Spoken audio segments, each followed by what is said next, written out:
So, Ian, this is a game journalism topic that I want you to take the lead on here about it happened with IGN. Okay. So, IGN writer Filip Miucin was unceremoniously shit-canned last week. I like the term shit-canned a lot. After I do too. It's not used enough. It's a fantastic term. After it was revealed that he plagiarized his review for Dead Cells on the Nintendo Switch. And he was also on the IGN Nintendo podcast. He was one of those folks. He was a Nintendo editor. He was a YouTuber that was hired, I believe, earlier this year to come on to do this work. Correct. What had happened was Dead Cells was a highly anticipated Switch game. Also for PS4, I believe Xbox One. It had been on Steam in early access for quite some time. It's a Metroidvania with some rogue elements, some procedurally generated stuff, how the world gets put together. It's supposed to be very difficult. Like I said, highly anticipated, a lot of hype going into it from the early access stuff. People were very much enjoying it. And a smaller YouTuber, YouTube channel that goes by Boomstick Gaming, had put out a review. Flash forward, IGN puts out its review. Filip Miucin puts out his review. And when IGN does his reviews, they usually have the written portion, but it's the same read out in the video part. That's usually how IGN does a lot of these reviews, video reviews. So after the IGN video review, or after the IGN review comes out, people start noticing similarities between the Filip Miucin review. Well, Boomstick noticed it. Yeah, Boomstick. Well, yes. Boomstick did a video about it. Right. And other people started corroborating that, and basically... Boomstick's video was called, IGN copied my Dead Cells review. What do I do? And he did start tweeting people out there. I did see him tweet other people. And basically, it got back to IGN, and IGN, to their credit, immediately removed the Dead Cells video and began investigating the similarities and looked into it.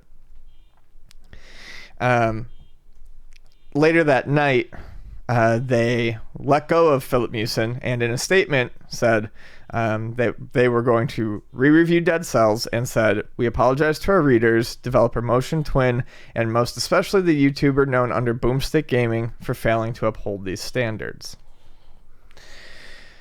So that's where it had initially sort of left off.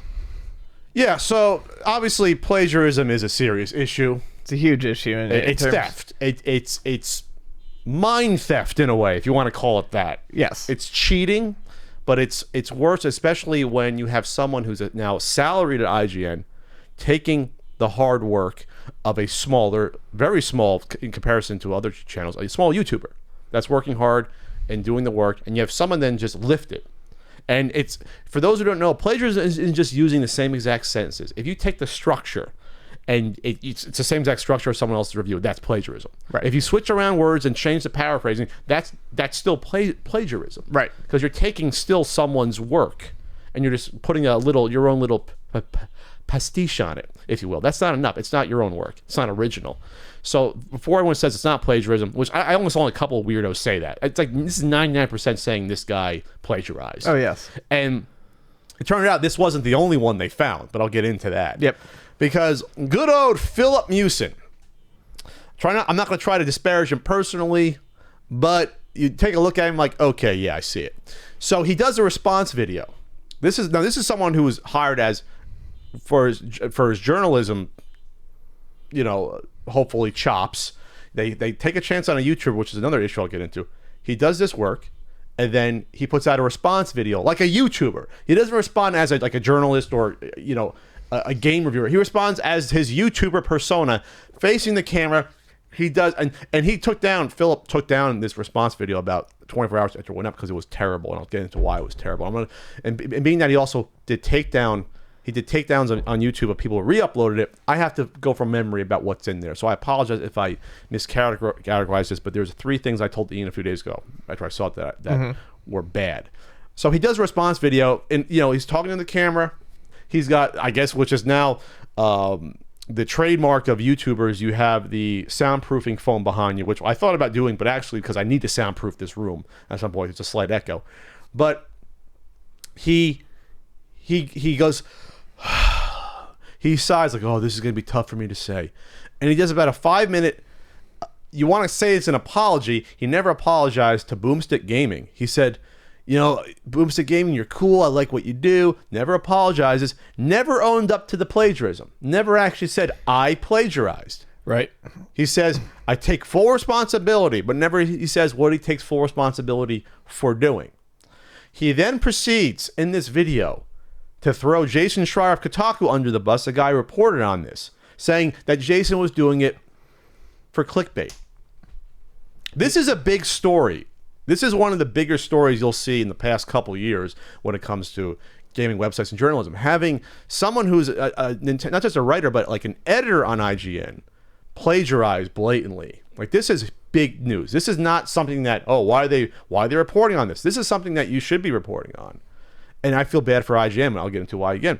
So besides calling out Jason and Kotaku for writing a story that is newsworthy, absolutely, he then talks about how other people do reviews the same way he does, which they don't. And he claims that the way he did reviews was by watching and reading other people's work before he did his own. Which and is he said that, horse shit. And absolutely. So point number 2, that was garbage. He was implying heavily that that's how the work got done in IGN. So I saw IGN writers and editors have to respond saying, no, that's not how we do things at IGN. Like, they're careful to not even talk to they say, else. like, we don't allow people that are reviewing the same thing within our organization to talk to each other before they get it down on paper. Which seems to be reasonable. I mean, that's common. That's reasonable. That's, for instance, like when I want to play a game real bad, I often don't look at opinions and things either. You don't, especially, so when you take that into a professional consideration, you really don't want to. You don't want your expectations to be tainted. You don't want to be falsely puffed up, but you don't want to take ideas from someone, even subconsciously. Right. You don't want to take any ideas from someone, but you also need to go in for other practical reasons. You don't want to go in with any preconceived notions. You don't want to read a bunch of positive reviews and feel like you have to like it. So there's a billion reasons why you don't want to read into other reviews. You don't want to pick up specific turns of phrase. Yeah, absolutely. And this is beyond picking up. This was lifting. Well, no, obviously I'm saying that, but like, just even as a person who wouldn't, as a reviewer who wouldn't be inclined to plagiarize, you stay away from stuff like that because you don't want something like that to worm its way into your head. And then he challenged.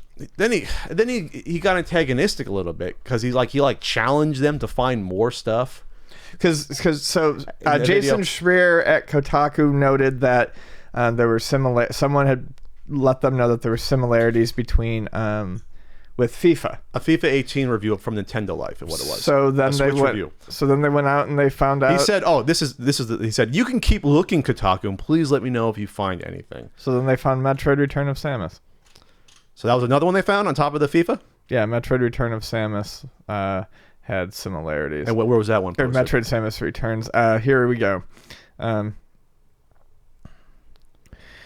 Samus Returns takes the hero of the franchise back. This is from Engadget, so it looks like he lifted something from Engadget. Allegedly. So here's a comparison. Samus Returns takes the hero and the franchise back to its roots, from level design that encourages exploration and satisfying enemy encounters, to the traditional 2D platforming style that helped birth the term Metroidvania. Miucin. Samus Returns takes the legendary hero and franchise back to its roots, with everything from its satisfying enemy encounters and intelligent level design that encourages exploration to the traditional 2D action platforming style that literally helped define an entire genre of video games. He added about 10 words and switched a couple things around there. Yeah. Good job, Philip. So, and then it's always the tip of the iceberg when you find someone who cheats or does something like that.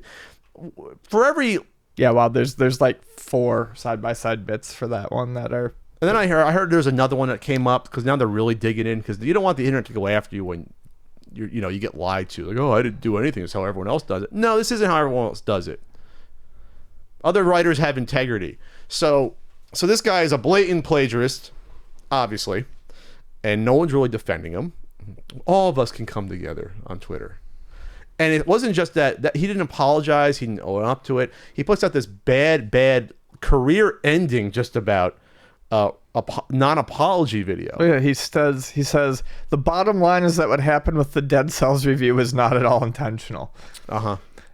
So it wasn't intentional that you wanted to get caught, I guess. Yeah. So your dog woke you up, nudged you over to the computer, and made you type out those words. Okay. IGN PC editor Tom Mark says, just to be abundantly clear, plagiarism isn't a mistake, it's a choice. Yes. You don't plagiarize by accident unless you have the words in front of you. Yeah. There's no other way to be that specific in terms of sentence structure, word use. People can say similar things, but yes, that's the big thing I think that needs to be said about plagiarism is the structure is not. Yes. You do not accidentally create the same structure with those similar words. IGN reviews editor Dan Stapleton on Twitter said, "I haven't seen an apology this poorly received since Kevin Spacey." Yeah, it's true. Probably, yes. So the IGN did their part. They re-reviewed Dead Cells. They tossed it. They tossed him. I hate to say it, they might have to go back and get rid of some of the other ones that are found out, but this guy's probably, I think it was last year they actually hired him. So this is a lot of reviews potentially. Well, I think some of these reviews, I think, were before he was hired. Okay, some were just on his YouTube channel? That Metroid would have been before he got hired. Okay. The FIFA 18 would have been before he was hired, because I think he was hired this year, beginning of this year. Okay. I mean, they'll probably have to go through his other ones at IGN, but these, I think, were off-site. So this is obviously horrible, because I feel bad for people that work at IGN. I personally know a couple people that work at IGN or have worked at IGN, and it makes what should be a good organization look bad. But this is the sort of thing where if this guy is a writer and also the editor, an editor there, it's hard to catch this stuff. There's really, especially if it's a YouTube video, how are you going to know that it was plagiarized or someone else IGN? How the hell are you going to know this guy's doing this? Right. You had to have seen the video review and then go and compare it to his own video and writing. It's tough. So no one should be blaming IGN for this at all. So I feel awful for IGN. I do want to actually commend IGN, up front, say that I think they handled it perfectly, fantastically. He's gone. They could not have been quicker with it. They took it down within 24 hours. They did the research, and as soon as they were satisfied with it, they cut it, no questions asked. You don't fuck around with plagiarism. It's the unforgivable sin in journalism. Yeah, it's theft. Yeah, it's like someone taking Order of the Griffin and Legend of Hero Tama off my shelf right there. Just running away with it. Okay. Same way. All right. And the rest, I don't know. So I'm hoping this guy threw his career away. Don't take shortcuts at all. Don't. Yeah. I don't know if this guy had a deadline. I'm not excusing it at all. Because it sounds like, first of all, if this happened once, you could be like, okay. But the fact that we found 3 so far, I think it was even a 4th one people are looking at, that people have found, this was a pattern. This guy's just has no integrity. I'll say that. It's not really an insult. I think there's no integrity when you're a thief or you're a plagiarist. So his heart is a sewage pump. Oh no, Ian. Someone might be watching your video and do a huge ass response. Anyway, so there you go. So there you have it. And I'm hoping he doesn't, from getting shine on his YouTube channel because he came back and did it and already took down his bad apology video. But who knows? This is your 15 minutes of infamy, I guess. Maybe you can do something with it. I don't know. Become like a villain. Maybe this becomes your shtick. You now intentionally plagiarize videos. People know that. Oh, maybe he'll copy this one this week. Because he could be like a cover band. He'd be a cover reviewer. He'd be like, oh well, I'm going to cover the GameSpot review. I'll do that. I guess if you do it up front, it's okay, right? If you'd be like, this is a rewording of the GameSpot review on my channel. Uh-oh, that's bad. I just opened Pandora's box there. Yeah, you really did. Plagiarism box. I just opened that up. Ignore everything I just said the past minute, or maybe the past few years. Next week, the fucking plagiarist is the #1 channel on YouTube.